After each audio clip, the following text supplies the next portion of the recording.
الحمد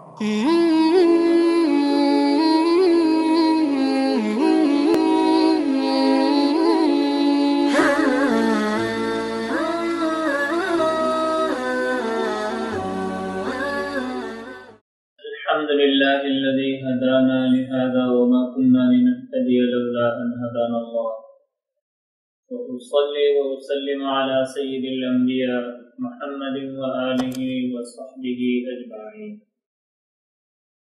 أما بعد قال الله تبارك وتعالى أعوذ بالله من الشيطان الرجيم بسم الله الرحمن الرحيم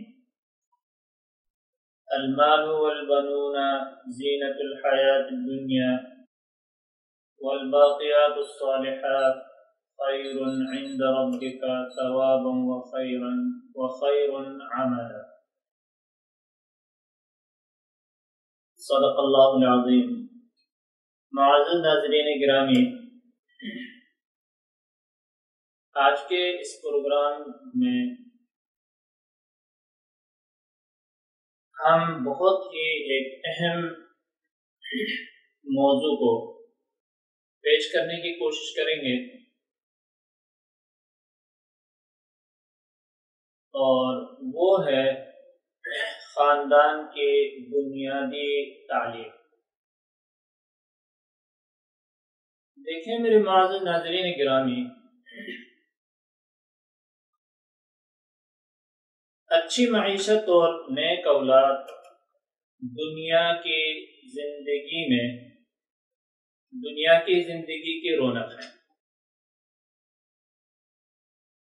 اگر اس زیب و زینت کا رخ اللہ کی طرف پھیر دیا جائے تو وہ انمول بن کر باقیات الصالحات کا مقام حاصل کر لیتی ہے۔ جب وہ اچھے اور نیک اعمال کی صورت اختیار کرتی ہے تو وہ آخرت میں ایک عظیم پھلدار درخت کا روپ دھار لیتی ہے، حالانکہ وہ اس دنیا میں محض ایک بیج تھا۔ معزز ناظرین گرامی، اخلاقی بے راہ روی ہمارے معاشرے کا ایک بہت بڑا المیہ ہے، اور والدین اور معاشرے کی بڑی پریشانیوں میں سے یہ ایک بہت بڑی پریشانی ہے، اور ہر گھر کے والدین اور معاشرے کا ہر معزز شخص اس المیہ کا علاج چاہتا ہے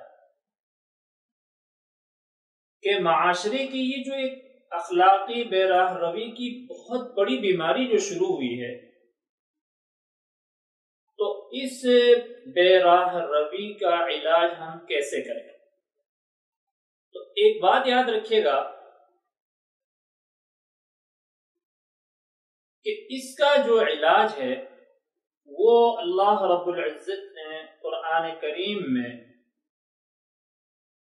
رکھا ہے۔ اس کو دوسرے الفاظ میں ہم یہ کہہ سکتے ہیں کہ ہمیں یقین ہے کہ قرآن کریم میں بیان کردہ اخلاقی جتنے اصول ہیں وہ اصول پریشانیوں میں مبتلا لوگوں کے لیے شفا کا ذریعہ ہیں۔ اخلاقیات کی سب سے اہم بنیاد ایمان ہے۔ آپ جانتے ہیں، میں جانتا ہوں، پوری اسلامی دنیا جانتی ہے کہ اخلاقیات کا سب سے اہم بنیاد وہ ایمان ہے، اور ایمان کوئی ایک چیز نہیں ہے، بلکہ ایمان بہت سارے اصولوں پر مشتمل ایک چیز ہے۔ تو اخلاقیات کی سب سے اہم بنیاد ایمان اور اس کے اصول ہیں۔ اگر لوگ روزمرہ کی زندگی میں عبادات کے ذریعے ایمان کی تکمیل نہ کریں اور ایمان کے مطابق رویہ نہ اپنائیں تو ایمان صرف ایک فکر کہلائے، محض فکر کہلائے اور اس سے زیادہ کوئی حیثیت اس کی نہیں ہوگی۔ اور آپ جانتے ہیں کہ اس قسم کی زندگی افراد کی ذاتی، خاندانی، سماجی زندگی پر اثر انداز نہیں ہو سکتی اور نہ ہی کوئی روپ دے سکتی ہے۔ کیوں؟ اس کی وجہ یہ ہے کہ حقیقت میں ایمان ایک روشنی اور طاقت کا سرچشمہ ہے، جبکہ ایمان کی کمزوری بیکار اور ایک ضعف ہے۔ اور یہ بات یاد رکھنے کی ہے کہ ایمان کو عمل سے قوت ملتی ہے، اعمال صالحہ سے قوت ملتی ہے، اور ایمان سے محروم شخص یاد رکھیں کبھی بھی معاشرے کے لیے مفید ثابت نہیں ہو سکتا۔ تو معاشرے کے اندر نفع رساں لوگوں کی کثرت انتہائی ضروری ہے، اور اگر ہم اپنے معاشرے پر نظر ڈالیں تو نفع رساں یا نفع بخش جو لوگ ہیں اتنے کم ہیں کہ ان کو ہاتھ کے انگلیوں میں گنا جا سکتا ہے۔ تو کسی بھی معاشرے کے درستگی کے لیے اس میں نفع رساں لوگوں کی کثرت ضروری ہوتی ہے۔ جب تک معاشرے میں نفع رساں لوگوں کی کثرت نہیں ہوگی تو سماجی زندگی کبھی بھی بہتر نہیں ہو سکتی۔ تو سماجی زندگی کی بہتری کے لیے روزمرہ کی زندگی میں ایمانی امور پر عمل کرنا اور اس کا اعتقاد رکھنا انتہائی ضروری ہے۔ اور ایمانی امور کیا ہیں؟ اللہ پر ایمان، آخرت پر ایمان، مقدس کتابوں پر ایمان، بعث بعد الموت پر ایمان، اور جنت اور جہنم پر ایمان۔ یہ ہمارے دین کے اہم اور بنیادی اصولوں میں سے ہے۔ جب ہم ان اصولوں کو اپنائیں گے تو ہماری زندگیوں کو یہ جو اصول ہیں، قرآنی اصول ہیں، یہ ہماری زندگیوں کو فرشتوں کے مقام تک بلند کر دیں گے، اور نظم و ضبط ہماری زندگیوں میں پیدا کرتی ہیں۔ یہ چیزیں، یہ اصول ہماری زندگیوں میں نظم و ضبط پیدا کر دیتی ہیں۔ ایک صاحب ایمان شخص کو ان تمام امور کو پیش نظر رکھ کر ان کے مطابق اپنے زندگی کو ترتیب دینے چاہیے۔ کیوں؟ کیونکہ انفرادی اور اجتماعی سطح پر ایمان کا مضبوط ہونا انتہائی اہم ہے۔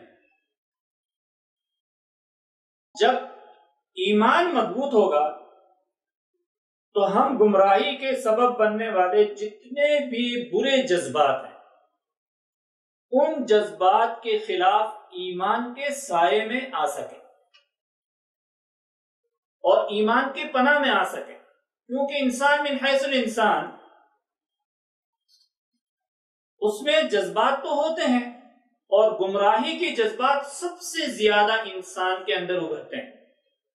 اب جب ایمان مضبوط نہیں ہوگا تو ہم ان جذبات کا مقابلہ نہیں کر سکیں گے، کیونکہ کمزور ایمان پر مشتمل جو افراد ہوتے ہیں، کمزور ایمان والے افراد جتنے بھی ہوتے ہیں، وہ خاندان اور معاشرے کے لیے نہ صحت مند بنتے ہیں اور نہ ہی اچھی قوموں کو وہ جنم دے سکتے۔ اس لیے اللہ رب العزت نے یہ ارشاد فرمایا کہ المال والبنون زینت الحیات الدنیا والباقیات الصالحات خیر عند ربک ثوابا وخیر املا، کہ اچھی معیشت اور نیک اولاد یہ اللہ نے تمہارے لیے اس دنیا کے اندر رونق بنایا ہے، یہ رونق کی چیزیں ہیں، یہ نعمتیں ہیں، اور جب اس زینت کی اور رونق کی چیز کو ہم اللہ کی طرف پھیر دیں گے تو یہ پھلدار درخت بن جائیں گے اور یہ انمول بن کر باقیات الصالحات کہلائیں گے۔ اگر کوئی شخص ان کو محفوظ کرے اور صحیح طریقے سے ان کو استعمال کرے تو یہ دونوں چیزیں آخرت میں بھی اس کے لیے بہت زیادہ نفع رساں ثابت ہوں گے۔ اللہ پاک بھی اپنے بندوں سے بہت خوش ہوں گے اور ان کے دامن کو خوشیوں سے بھر دیں گے۔ اور اس سے ایک اور فائدہ ہوتا ہے کہ جب انسان معاشرے کے لیے کام کرتا ہے اور اپنے اولاد کو نیک بناتا ہے اور وہ لوگوں کے لیے نفع رساں بن جاتے ہیں تو لوگوں کے دل میں ان کی محبت بھی پیدا ہوتی ہے اور لوگوں کے دل سے دعا بھی نکلتی ہے، اور جس گھرانے کو لوگوں کی محبت بھی میسر آ جائے اور اللہ کی مخلوق کی دعا بھی لگے تو آپ کیا سمجھتے ہیں وہ گھرانہ کبھی ناکام ہوگا؟ کبھی بھی ناکام نہیں ہو سکتا۔ اور اگر ہم اس زینت کو دوام نہ بخش سکے تو ہم کبھی بھی حقیقی خوشی نہیں پا سکتے۔ کیوں؟ کہ اگر ہم اپنے اولاد کی صحیح تربیت نہ کر سکے اور یہ بے راہ روی کا جو المیہ ہے اس کے شکار ہو جائیں تو کیا بنیں گے؟ شر پسند بنیں گے، فسادی بنیں گے اور معاشرے کو خراب کریں گے، اور معاشرے کو جب خراب کریں گے تو معاشرے کے لوگوں کی بد دعائیں بھی ہوں گی اور معاشرے کے لوگ ہمارے گھرانے سے نفرت بھی کریں گے۔ تو یہ ہماری جو زینت کی چیز ہے اس کو نکھارنے کی ضرورت ہے اور اس سے خود بھی محبت کرنے کی ضرورت ہے اور لوگوں کے محبت کا حصول کا ذریعہ بنانا بھی ضروری ہے۔ تو ان کی تربیت پر خصوصی طور پر توجہ دینا یہ والدین کی ذمہ داری بنتی ہے۔ مزید انشاءاللہ اچھے باتیں آگے آ رہی ہیں اس موضوع پر، ہمارے ساتھ رہیے گا، سنتے رہیے گا، انشاءاللہ بہت نفع ہوگا۔